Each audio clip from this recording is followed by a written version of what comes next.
Bonjour, je suis ravie de vous accueillir à ce programme de présentation de la participation du Royaume du Maroc à ce qui est appelé à être la première manifestation d'envergure internationale depuis plus d'un an maintenant, Expo 2020 Dubaï, une première fois qu'une telle manifestation est organisée dans cette région du monde. Alors, pour comprendre les enjeux et la concrétisation de la participation marocaine à cette exposition universelle, je vous propose tout de suite de suivre en images une rétrospective des expositions universelles, mais aussi comment Dubaï s'apprête à accueillir ce méga rassemblement international.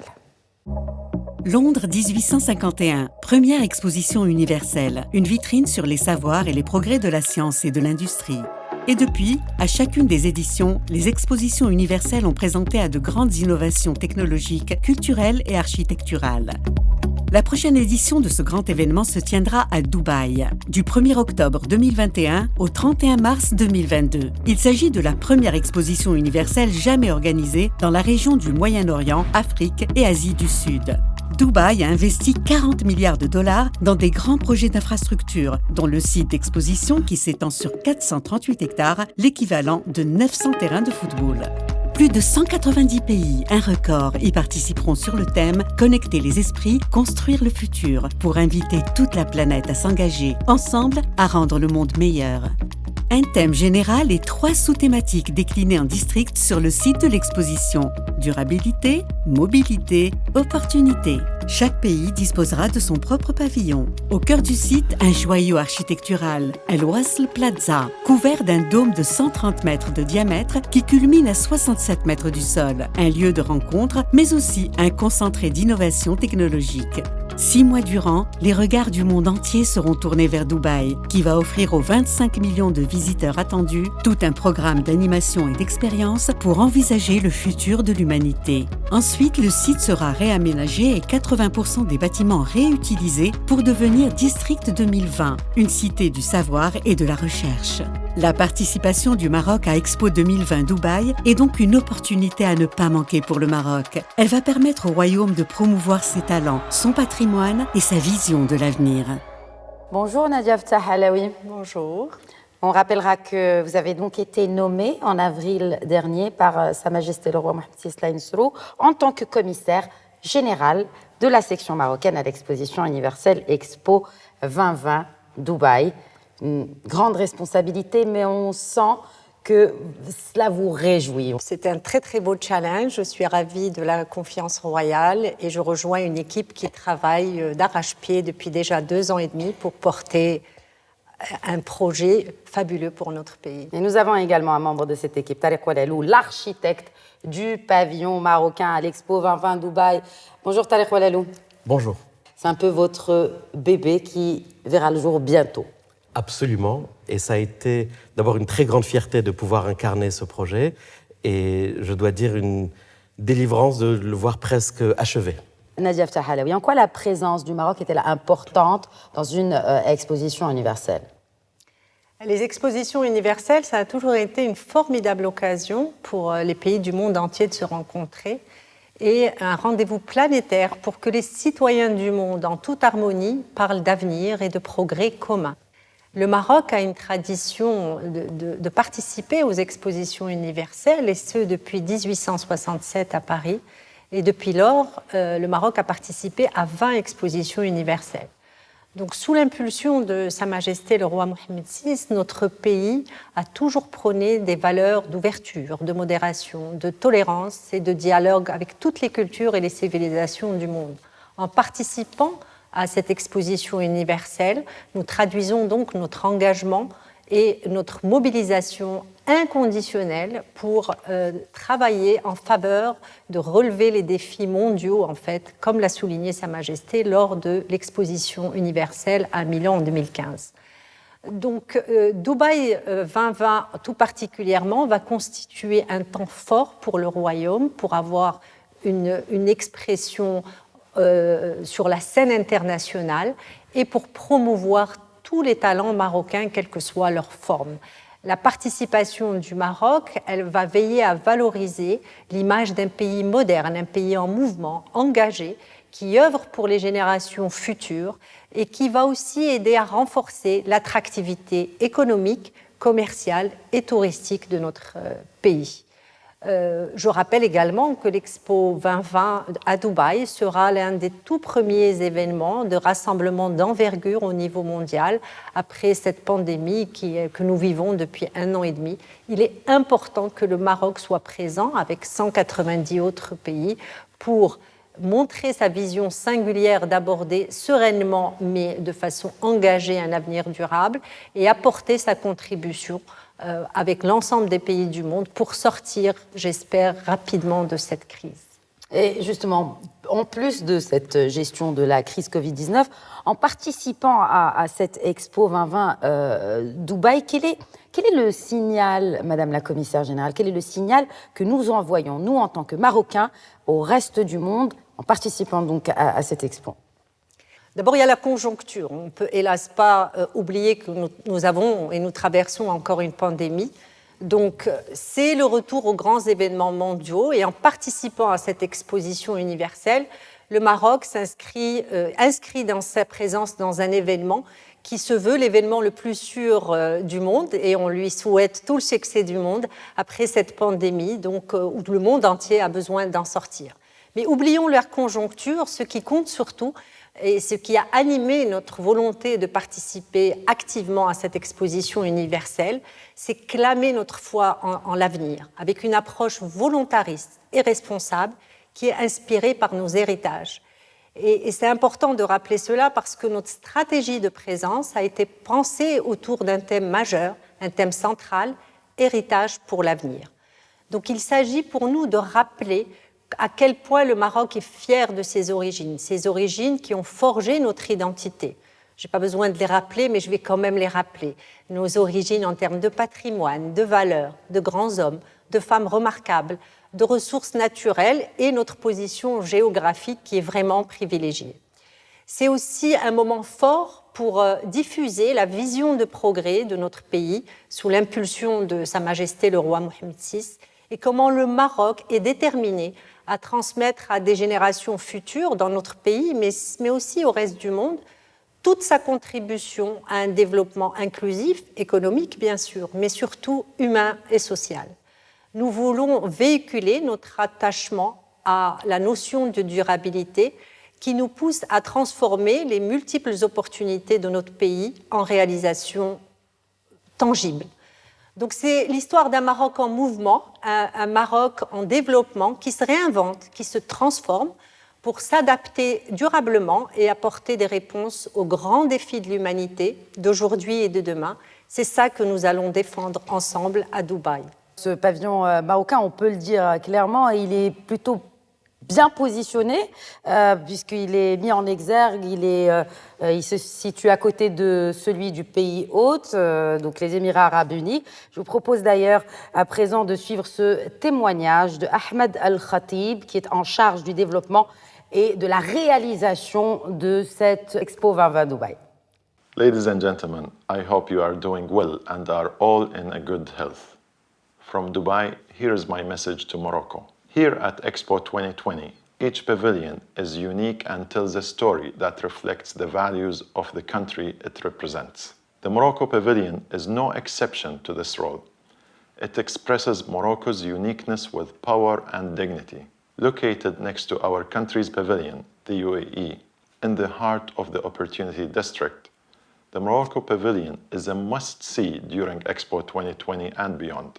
This legacy pavilion, one of the few to be so, is intended to last after the event and become part of District 2020, symbolizing the sustainability relations between Morocco and UAE. We are pleased to welcome you on October 1st to Expo 2020 Dubai. This participation in what will undoubtedly be the largest event since the outbreak of the coronavirus crisis is particularly important for Morocco, which will be able to seize the opportunity to present to the world its commitment to a sustainable future for tomorrow's generations. And I would also like to take this opportunity to give you a quick brief on how the progress is going on Expo 2020 site. The progress is amazing. The signages are up. The trees are flourishing. The sound and the buzz, you can feel it everywhere. The country's pavilions are taking almost full shape. The beautiful Al Wasl Plaza is fully completed. The sustainability, opportunity, and mobility pavilions are all completed. The arrival roads, the access to the entire site also are completed. It looks really, really amazing, and you are an essential part to make this even more magical. And we are looking forward to welcome you on Expo 2020 on October 1st of this year. Madame la commissaire générale, donc on vient de l'écouter, ça s'organise, ou en tout cas tout est fin prêt à Dubaï pour accueillir cette exposition universelle. Alors, du côté marocain, concrètement, comment s'organise la participation du Maroc à Expo 2020 Dubaï? La participation est multiple. Elle commence d'abord par un projet architectural et une scénographie qui a mobilisé une multitude d'acteurs marocains qui viennent de tous les mondes, du monde de l'art, de l'industrie, de la recherche, de l'économie et de la science, mais surtout des Marocains du Maroc et des Marocains du monde, et je voudrais les saluer. C'est au moins 30 métiers différents, tous les talents du Maroc. Nous sommes entourés d'historiens, de compositeurs de musique, de graphistes, de réalisateurs, d'experts du digital. Je n'oublie pas bien sûr les architectes et les ingénieurs, mais je cite tous les autres, qui sont mobilisés et qui vont nous aider à raconter cette belle histoire du Maroc. Bien entendu, l'élément majeur et un atout majeur de notre participation, c'est le pavillon et l'architecture originale du pavillon qui est imaginée par l'architecte marocain Tariq Ouelelo, qui en parlera mieux que moi, au sein du district Opportunité de l'Expo 2020 Dubaï. Alors justement, Tariq Ouelelo, donc comment ça se passe? Comment imagine-t-on un pavillon pour une exposition universelle?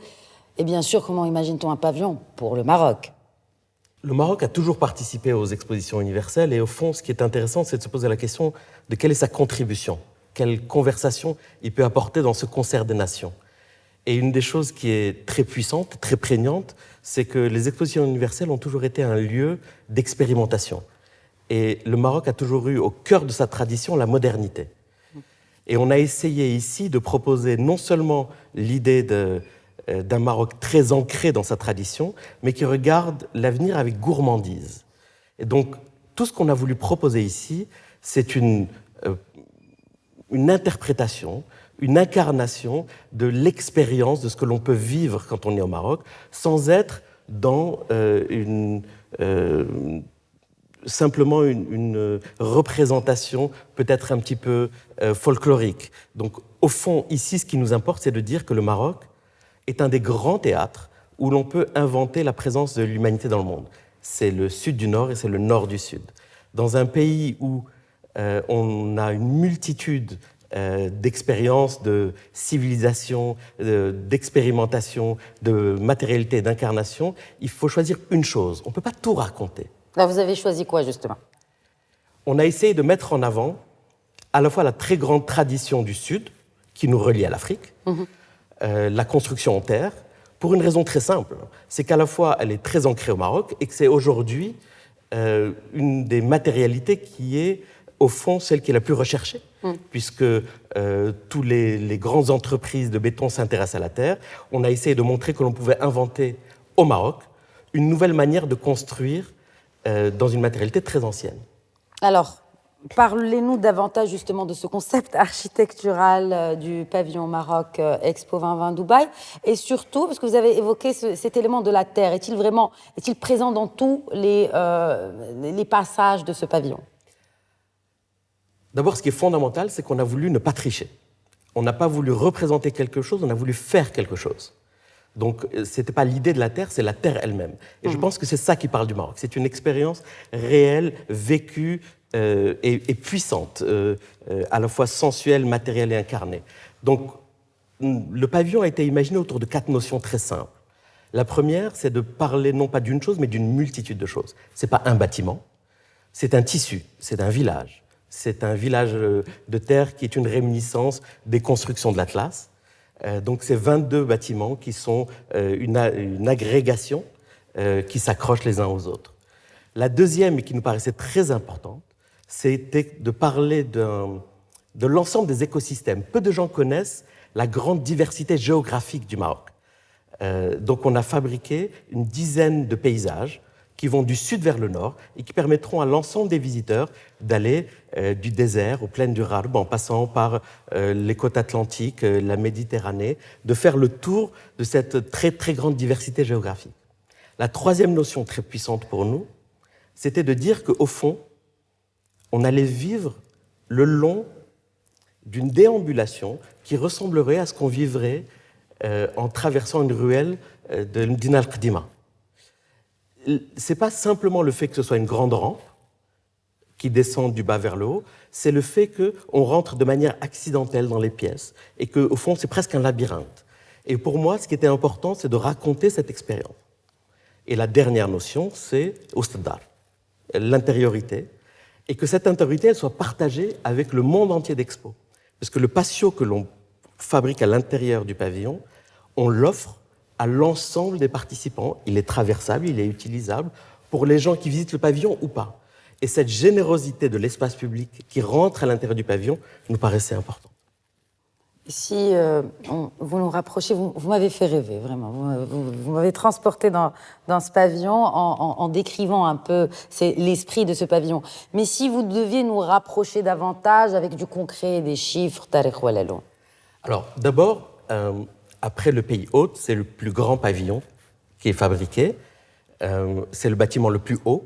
Donc, une grande partie des gens qui vont le visiter vont pouvoir voir l'ensemble de l'Expo universelle. Wow. C'est un bâtiment dont on construit à peu près 6 000 mètres carrés, dont 3 500 mètres carrés intérieurs. Ce sont 22 immenses volumes agrégés les uns sur les autres. C'est ce qui fabrique ce tissu dont je vous parlais tout à l'heure. Mm-hmm. Ce sont 10 jardins superposés. Et c'est surtout un travail d'équipe extraordinaire, et ça je tiens absolument à le souligner, entre les équipes au Maroc, les équipes à Dubaï, qui ont permis de pousser cette notion expérimentale. Et j'insiste là-dessus, il ne fallait pas qu'on soit uniquement dans la projection de ce qu'on a l'habitude de raconter de nous-mêmes. Là, ce qui était important, c'est de projeter ce qu'on a envie de faire, de l'ancrer dans ce que l'on est et de projeter ce qu'on a envie de faire. Et donc, cette dimension expérimentale, ça a été également un truc un peu compliqué, pour vous dire la vérité, parce qu'on a développé une manière constructive nouvelle, une manière de le réaliser qui n'existait pas encore. Et est-ce que ce pavillon Maroc représente le véritable Maroc, Nadia Ftah Alaoui ? Oui, le Maroc est divers, donc on ne peut pas capter tout le Maroc parce qu'on est un pays riche d'expériences de régions, mais en tout cas, toutes les facettes du royaume peuvent être captées dans cette expérience unique. D'abord au sein de ce village, comme l'a si bien décrit M. Oualalou, mais au sein de ce village, nous avons une scénographie qui nous fait voyager en fait. Donc ce n'est pas un parcours muséal classique, ce sont des expériences immersives fortes. À chaque fois qu'on ouvre une salle, une porte, on a une expérience unique, interactive, ludique, qui implique le corps et l'esprit et qui fait découvrir et aimer, je l'espère, le Maroc pluriel. Donc le pavillon Maroc va affirmer une marque Maroc, d'abord par l'architecture qui est exceptionnelle et un emplacement exceptionnel, et j'en veux pour preuve que nous allons probablement breveter cette innovation avec une terre qui est une tradition ancestrale pour en faire, on va dire, vraiment une innovation. Donc ce pavillon Maroc, c'est le pavillon de tous les Marocains. Et comment faire bénéficier justement les Marocains, soit-ils dans le privé, dans le public, de cette, il faut le dire clairement, de cette visibilité multidimensionnelle, internationale, et ce, pendant 6 mois quand même. D'accord. Alors plusieurs publics, tous les publics sont importants et on a pensé à chacun d'entre eux et on a une proposition pour chacun d'entre eux. Le grand public, c'est quand même une exposition universelle.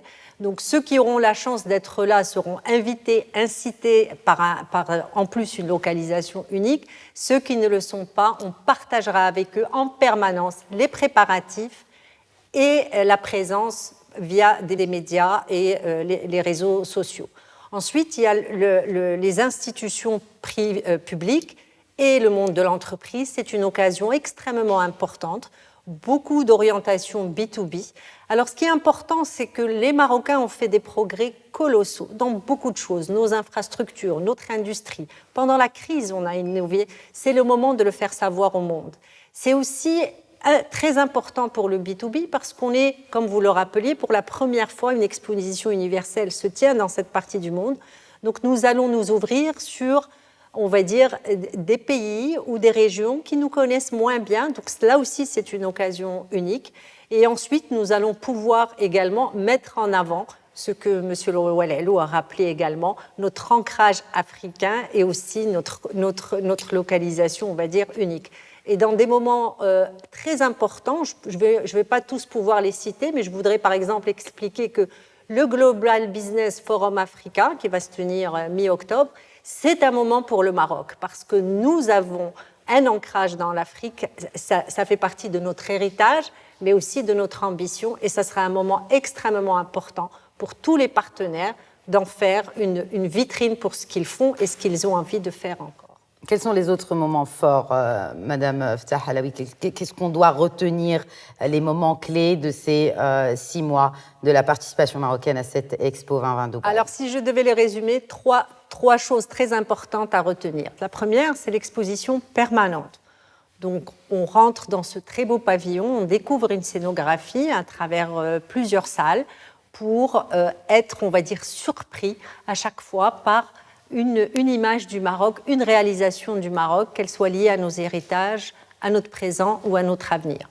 Ensuite, un élément important est la programmation artistique et culturelle. C'est un rendez-vous planétaire où les citoyens du monde auront la chance de découvrir l'art marocain, la culture marocaine, avec la présence d'énormément d'artistes tout au long, on va dire, de ces 6 mois, avec un temps très très fort au sein de cette programmation qui est le National Day, le 26 décembre, donc un moment très fort où il y aura une animation majeure autour du Maroc tout au long de la journée et sur l'ensemble en fait de l'exposition.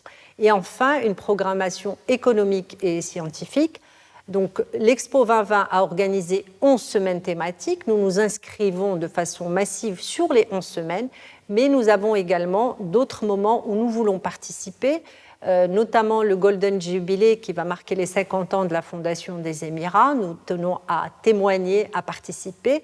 Nous voulons aussi être très présents dans le Women's Pavilion, qui est une véritable, on va dire, nouveauté dans l'exposition universelle. Et nous aurons beaucoup d'intervenantes marocaines talentueuses qui vont nous représenter, qui vont nous inspirer dans tous les domaines, associatifs, scientifiques, culturels, vraiment tous les domaines. Et je ne veux pas oublier les jeunes pousses et les start-up marocaines. Nous avons la chance et la fierté de dire que 2 d'entre elles ont déjà été sélectionnées par Expo Live et auront leur moment dans le pavillon de Good Place, en fait, pour la créativité et l'inventivité. Donc, un programme riche tout au long des 6 mois, entre le 1er octobre et fin mars. Alors, j'imagine que d'ici ces 6 mois, en tout cas, ou pendant ces 6 mois, quel est votre plus grand challenge, Madame Ftah Halaoui, par rapport à cette participation marocaine à l'Expo 2020 Dubaï? Alors, le plus gros challenge, c'est révéler au monde entier toutes ces facettes de notre Maroc pluriel. C'est enrichir, compléter la perception du Maroc et donner à voir les héritages connus et ceux qui sont moins connus ou méconnus, et je suis sûre qu'il y en a. Nous voulons porter haut et fort les couleurs du royaume, valoriser l'image de ce pays moderne, engagé et qui est en pleine mutation pour œuvrer pour un impact positif pour les générations futures. Nous voulons associer tous les publics. Vous les avez cités tout à l'heure, je les rappelle, c'est l'exposition de tous les citoyens marocains, de tous les Marocains du monde et le grand public international. Et pour ce faire, nous sommes engagés, nous nous engageons à communiquer régulièrement jusqu'à l'ouverture, mais surtout pendant l'exposition, avec des rencontres presse et tous les réseaux sociaux ou tous les moyens de communication qui sont à notre disposition. Donc c'est un challenge avec une équipe multidisciplinaire à compter d'aujourd'hui, j'espère, qu'il est le projet de l'ensemble des Marocains et nous veillerons à les embarquer tous avec nous pour que ce soit une fierté collective et je l'espère un succès collectif. Vous en avez déjà une que vous avez embarquée, elle est sur ce plateau. En tout cas, vous avez embarqué tous les deux. Merci Tariq Oualalou, merci Madame la commissaire générale de la section marocaine à l'exposition universelle Expo 2020 Dubaï, d'avoir partagé avec nous, de nous avoir rapprochés davantage de ce pavillon marocain à cette exposition universelle. Merci beaucoup.